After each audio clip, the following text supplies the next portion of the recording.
इससे पहले शायद बम्बई की सरजमीन पे इसको नहीं बताया है। ये हैदराबाद का एक शख्स है, अभी भी नया नया जुम्मा 8 दिन का, अभी अंडे में से चूजे निकले हैं। ये जाकिर नाइक का शागिर्द है, बोलता है कि मैं जाकिर नाइक का शागिर्द हूँ, उसी से पढ़ा। मैंने कहा तेरा उस्ताद ही इतना फिटियाल आदमी, तो तेरी क्या हालत होगी। ये बेतुकी बातें करता है, बोलता कम है चिढ़ता ज्यादा है। अब इसकी दलील सुन लीजिए, मिलाद क्यों नहीं मनाना चाहिए। अच्छा, क़यामत का दिन वाक़ हो गया, समझो क़यामत कायम हो गई। अब अल्लाह ताला बोले अच्छा चलो कौन कौन है मिलाद मनाए, तो हम पूरे मनाए, हम पूरे अल्लाह मनाए मनाए मनाए। तब ये जो हाथ उठाएंगे ना, मनाए मनाए मनाए मनाए, बल्कि उसमें अबू बकर सिद्दीक का हाथ नहीं उठेगा, उमर रज़ी अल्लाह ताला अन्हु का नहीं उठेगा, उस्मान रज़ी अल्लाह ताला अन्हु का नहीं उठेगा, आयशा रज़ी अल्लाह ताला अन्हा का नहीं उठेगा, खदीजा रज़ी अल्लाह ताला अन्हा का नहीं उठेगा, कोई सहाबी का नहीं उठेगा, पूरे 1400 साल बाद वालों का उठेगा। अल्लाह ताला बोलेंगे अरे तुम लोग क्यों मनाए, अल्लाह हमारे नबी पे मोहब्बत थी, आशिक़ रसूल थे, मनाए।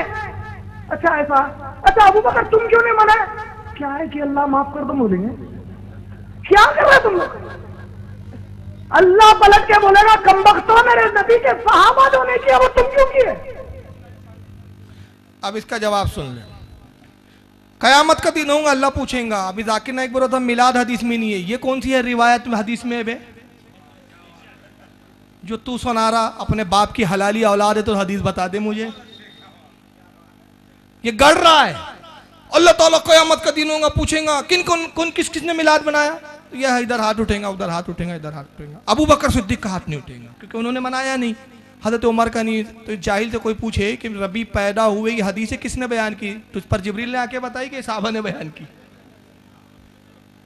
ये हदीसें तो साहबा ने ही ना बयान की ना, साहबा को नबी ने बताया, आमना ने बताया, हज़रत आमना ने, हज़रत शिफा ने बताया, अब्दुर्रहमान इब्ने औफ की वालदा है। बल्कि हदीस में आता है हज़रत अब्दुर्रहमान इब्ने औफ जो साहबी रसूल थे, उनकी वालदा थी हज़रत शिफा। ये दाई थी उस वक्त जो दाई के फ़राइज़ अंजाम दे रही थी। अब्दुर्रहमान इब्ने औफ रज़ियल्लाहु ताला अन्हु कहते हैं कि जब ईमान ला चुकी है, जब रसूलुल्लाह ने ऐलान नबुव्वत किया, ये ईमान लाने वालों में अव्वलीन थी, तो हमारे दोस्तों में से, हमारे साथियों में जो भी जानना चाहता कि नबी की विलादत के वक्त क्या हालात थे, वो मेरे घर आता और कहता है अब्दुर्रहमान क्या आपकी वालदा है। मैं कहता हाँ अम्मी जान है। कहा जरा बुलाइए, हम अपने नबी की विलादत का जिक्र सुनना चाहते हैं। आप जाते, कहते अम्मी जान मेरे कुछ दोस्त और अहबाब आए हैं। हज़रत शिफा तशरीफ लाती और एक मस्तद पे बैठ जाती, वो सहाबा बैठ जाते जो अब्दुर्रहमान के दोस्त हुआ करते थे। कहते अम्मी जान, दोस्त की वजह से वो भी अम्मी जान कहते थे, अम्मी जान बताइए नबी, हमारे नबी की विलादत के वक्त क्या हुआ। हज़रत शिफा तफसील से बयान करती कि जब नबी पैदा हुए तो ये हाल था कि एक नूर ज़ाहिर हुआ जिससे हमने शाम के महलों को देख लिया। फरमाती है कि मैंने रसूलुल्लाह को अपनी गोद में लिया तो सरकार जब पैदा हुए तो सजदे की हालत में थे, आपके लब हिल रहे थे। कसम खुदा की मैंने ऐसा मुबारक बच्चा आज तक नहीं देखा कि जो पैदा होने के बाद ही कलाम कर रहा था। मैंने रसूलुल्लाह को चित किया, अपने कान हुजूर के लबों के करीब लाए तो नबी फरमा रहे थे रब्बे हबली उम्मती, रब्बे हबली उम्मती। कहती है कि फिर अचानक रसूलुल्लाह मेरी निगाहों से गायब कर दिए गए, एक परछाई आई, एक अंधेरा आया, नबी गायब थे। मैं घबरा गई, शायद कोई जिन तो नहीं ले गया। तो कहती है कि आवाज़ आई कि शिफा घबराओ मत, अया आमना खौफ ना करो, बल्कि रसूलुल्लाह को फरिश्ते ले गए और उन्हें दिखाने ले गए कि नबी की हुकूमत कहाँ कहाँ है। कहती है कुछ देर के बाद फिर परछाई आई तो नबी मौजूद थे और फिर किसी कहने वाले ने कहा जो फरिश्ता था कि ऐ शिफा मुबारक हो, रसूलुल्लाह ने अपनी पूरी हुकूमत को देख लिया और पूरी हुकूमत और पूरी दुनिया को अपने इख्तियार और काबू में कर लिया है। उसके बाद फरमाती हैं कि फिर मैंने देखा कि रसूलुल्लाह नाब बुरीदा थे, सरकार खतना शुदा थे। मैंने चाहा कि चलो नबी पाक को गुस्ल दे दूं। मैंने ऐसे मुबारक बच्चा नहीं देखा कि जो नाफ बुरीदा हो, जिसकी नाफ कटी हुई हो, जिसकी खतना की हुई हो। तो मैंने चाहा कि सरकार को गुस्ल दूं। तो फिर किसी कोने से आवाज़ आई, ऐ शिफा खबरदार, हमारे महबूब को गुस्ल ना देना कि हमने अपने महबूब को जाहिर और बाहिर दोनों तरह से पाक भेजा है। ऐ शिफा हमने अपने हबीब को खतना शुदा भेजा, ना बुरीदा भेजा, ताकि कल कोई ऐसा न जताए कि मैंने नबी को गुस्ल दिया था, कोई ऐसा न बताए कि मैंने नबी की खतना कराई थी, कोई ऐसा न दिखाए कि मैंने नबी की नाफ बुरीदा नाफ को काटा था। इसलिए कि पूरी कायनात पर नबी का एहसान है, हमारे हबीब का किसी पर एहसान नहीं। ये कौन वाक़यात बयान कर रही है? शिफा, ये सहाबी नकल कर रहे हैं। हदीसों में आ रही है। अब ये तो जब जब सहाबा बैठे और एक दूसरे से बयान किए तो उसी तो महफिल मिलाद कहते हैं। अब तूने झूठी हदीस गढ़ी का अबू बकर का हाथ नहीं उठेगा, उमर का नहीं उठेगा, अल्लाह फरमाएगा। अच्छा तुम लोग क्यों मनाए? तो सुन्नी कहेंगे अल्लाह हमें मोहब्बत थी इसलिए, और साहबा से कहेंगे तुमने क्यों नहीं मनाया? तब वो कहेंगे अल्लाह माफ कर दे। अब उसी मिसाल को, जाहिल की मिसाल को मैं जाहिल से देता हूं कि कयामत में अगर अल्लाह ये पूछे अबू बकर तूने बुखारी क्यों नहीं पढ़ी थी?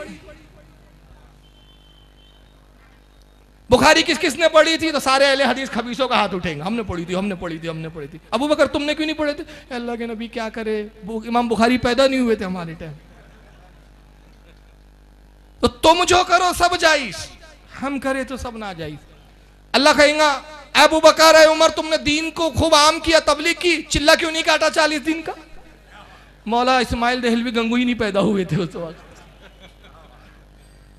ऐसा होगा नहीं, मैं इसकी मिसाल इसी पे थोप रहा हूं, ऐसा होगा नहीं।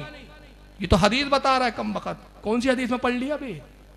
कहां पढ़ लिया? तू तो अहले हदीस है ना, हवाला देना, तेरी नस्लें मर जाएंगी मगर हवाला नहीं दे सकेगा। तो मिलाद ना मनाने के लिए देखो किसी किसी बचकानी दलीलें। और आइए, ये तो हदीस में नहीं मिला उनको मिलाद मनाना, मगर ये हदीस में क्या मिल गया इनको, आइए जरा देखे कुछ झलक। ये मदीने के इमाम साहब है, मस्जिद का इनॉग्रेशन कर रहे हैं, उद्घाटन। सीरतुल जन्ना एक मस्जिद का इन्होंने रिबिन काट के किया। ये बताइए रसूलुल्लाह ने मस्जिद नबी बनाई तो रिबिन काटा था? अबू बकर लेकर आए थे कैची, या रसूलुल्लाह उद्घाटन कर दीजिए, आज मस्जिद नबी कंप्लीट हो गई है। ये कौन सी हदीस में आ गया? ये तो ईसाइयों का कल्चर है। ये मस्जिद नबी का इमाम, अगर तुम में गैरत हो तो जिस बेधड़े और जिस तुम बेबाकी के साथ हमारे कामों को बिदत कहते हिम्मत हो, तो इन रियालों के जिनके टुकड़ों पे पल रहे उनके भी कामों को बिदत बोल के बताओ। मगर रियालें मिलना बंद हो जाएंगी, क्योंकि पूरी तलब जो है वो दुनिया की है, सारी भागदौड़ दुनिया की है। अच्छा खुद कोट टाई पैंट पहना हुआ है जाकिर नाइक भी और चमचा भी, अल्लाह बोलेंगे अबू बकर तूने कोट टाई क्यों नहीं पहना? कहीं अल्लाह क्या करे, उस वक्त ईसाई से कोई मुलाकात ही नहीं हुई थी, कहेंगे ये ईसाई की औलाद कैसे आ गई, ये अपना लिबास तक नहीं बदल सके और चले सुन्नत हदीस। हाय हाय, सुन्नत और हदीस की औलाद। जैसे बड़े बहुत बड़े मुहद्दिस ऐसे हदीस के जानकार, अबे जिस बुखारी पर ये अमल करते हैं उस इमाम बुखारी की एक बिदत बता दूं मैं, हिम्मत हो जरा इमाम बुखारी को बिदती बोलो, और जिस दिन इमाम बुखारी को बिदती बोलोगे सारी बुखारी का बुखार उतर जाएगा। इसलिए कि बिदती की एक हदीस भी मोतबर नहीं होती, याद कर लो।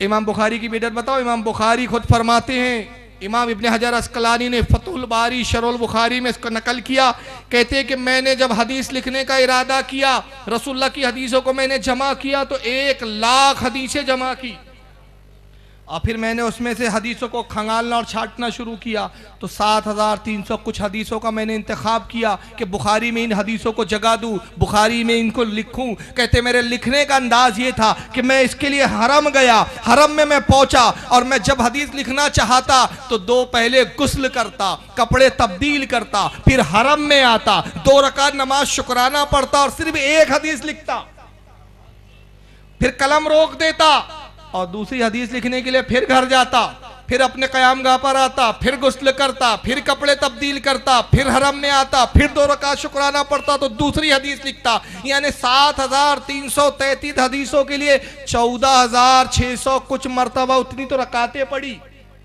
7,333 मरतबा गुस्ल किया।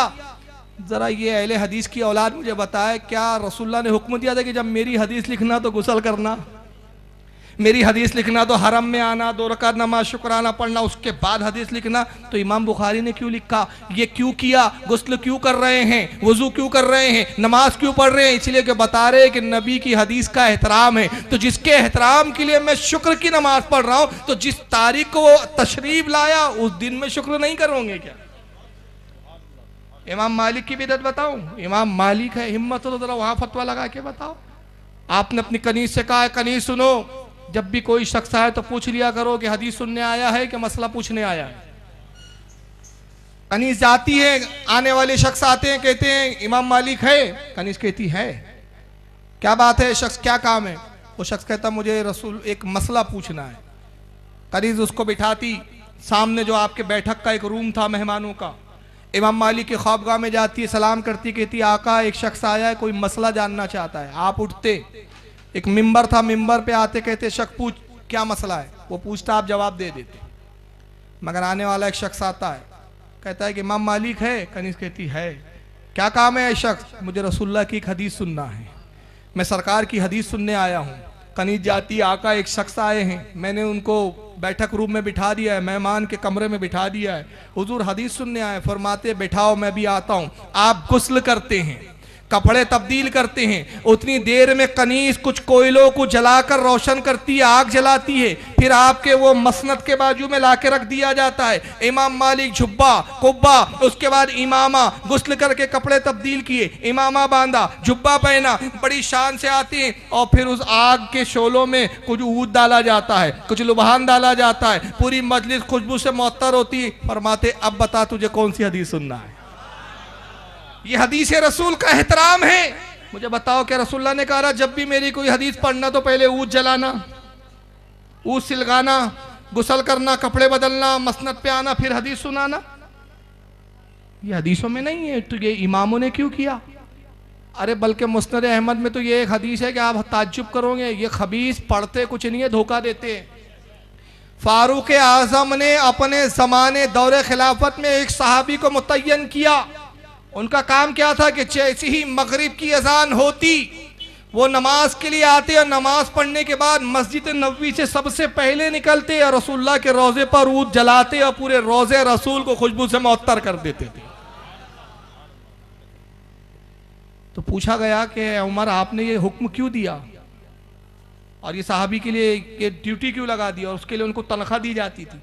तो आपने फरमाया लोगों क्या रसूलुल्लाह की हदीस नहीं सुनी कि मगरिब के बाद दिन के फरिश्ते आसमान की तरफ जाते हैं और रात के फरिश्ते आसमान से ज़मीन की तरफ आते हैं। और नबी का रोज़ा वो है कि रोज़ाना 70 सुबह आते, 70,000 रात में 70,000 आते। तो खुशबू से जाने वालों का मैं इस्तकबाल करता हूँ, उनको विदा करता हूँ और आने वालों का खुशबू से इस्तकबाल करता हूँ। क्या हदीस में आया था रसूल ने कहा देखो मगरिब हुई तो ऊद जलाना, फरिश्तों का इस्तकबाल खुशबू से करना? ये हज़रत उमर की बिदअत थी। तो हर काम बिदअत नहीं हो तो जो हदीस में नहीं हो, बल्कि बिदअत वो होता है जो सुन्नत के मुखालिफ हो। तो ये कौन सी सुन्नत है भाई? क्या मस्जिद नबवी की रिबिन काटी थी सरकार ने, मस्जिद कुबा की? अगर हलाली औलाद हो तो जवाब दो ना। पता चला यहां से वहां तक सब हराम के ही है क्या? कि जवाब देते ही नहीं तुम लोग। जवाब इसलिए नहीं देते कि जवाब है नहीं इनके पास।